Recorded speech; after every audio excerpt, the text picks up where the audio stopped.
Hello students, welcome to my YouTube channel Educational Television. Today we will study in detail about atom, Dalton's atomic theory and the subatomic particles which are present inside an atom. So let us start. Give the heading atom. Atom के बारे में आप सबको पता ही है. The smallest particle of an element is called atom. तो atom जो है वो स्मॉलेस्ट पार्टिकल होगा जो कि एक एलिमेंट का होगा जिसको हम फर्दर डिवाइड नहीं कर सकते, और वो एटम ही क्या करेगा, पार्टिसिपेट करेगा केमिकल रिएक्शन में. So we can write that smallest particle of an element that takes part in a chemical reaction is called atom. तो एटम आपको क्लियर हुआ कि स्मॉलेस्ट पार्टिकल किसी भी एलिमेंट का जो कि केमिकल रिएक्शन में क्या करेगा, पार्टिसिपेट करेगा. Now we have to understand some postulates of Dalton's atomic theory. जो सबसे पहली थ्योरी आई थी एटम के ऊपर वो डाल्टन की ही थी, डाल्टन्स एटॉमिक थ्योरी. इसका एक एक पोस्टुलेट मैं लिखता जाऊंगा और साथ के साथ एक्सप्लेनेशन भी देता जाऊंगा. First postulate is the atoms are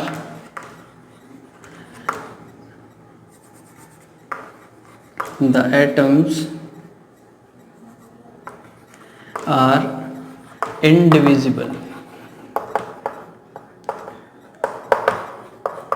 जैसा कि आपको ये लाइन से समझ आ रहा है कि इनडिविजिबल का मतलब क्या हुआ, जिसको फिर फर्दर डिवाइड नहीं कर सकते. फर्दर डिवाइड क्यों नहीं कर सकते? क्योंकि स्मॉलेस्ट ही क्या है हमारे पास, एटम है. तो एटम जो है वो हो गया हमारे पास indivisible. Second is atoms are indestructible and unchangeable. अब इससे क्या समझ आ रहा है? इंडेस्ट्रक्टिबल का मतलब क्या है? इंडेस्ट्रक्टिबल का मतलब है जिसको फिर हम डिस्ट्रक्ट नहीं कर सकते. ना तो एटम को क्रिएट किया जा सकता है, ना ही उसको डिस्ट्रॉय किया जा सकता है. ठीक है. अनचेंजेबल का मतलब एटम को, अगर सपोज मैं कहूँ कि एक सोडियम एलिमेंट है और सोडियम का एक एटम है, उसको मैं सोडियम के एटम को मैग्नीशियम का एटम बना दूं, ऐसा नहीं हो सकता. अनचेंजेबल का मतलब भी क्या है कि एटम है अगर किसी एलिमेंट का, तो उसको चेंज नहीं किया जा सकता. कि किसी एक एलिमेंट का एटम है तो उसको चेंज कर देते हैं, किसी और एलिमेंट का एटम बना देते हैं, ऐसा नहीं हो सकता. तो पहला हमारे पास इंडिविजिबल, उसको फर्दर डिवाइड नहीं किया जा सकता. सेकेंड इनडिस्ट्रक्टिबल, ना तो उसको डिस्ट्रॉय किया जा सकता है ना ही क्रिएट किया जा सकता है. ये जो मैं बोलता हूँ, you should write this also that atoms can neither be created nor be destroyed and atoms can not be converted from one element to another element. After that the third postulate of this is atoms are, or we can write that elements are characterized. We can write this as this: elements are characterized by the mass of their atoms. इसका मतलब क्या हुआ कि जो भी elements हैं वो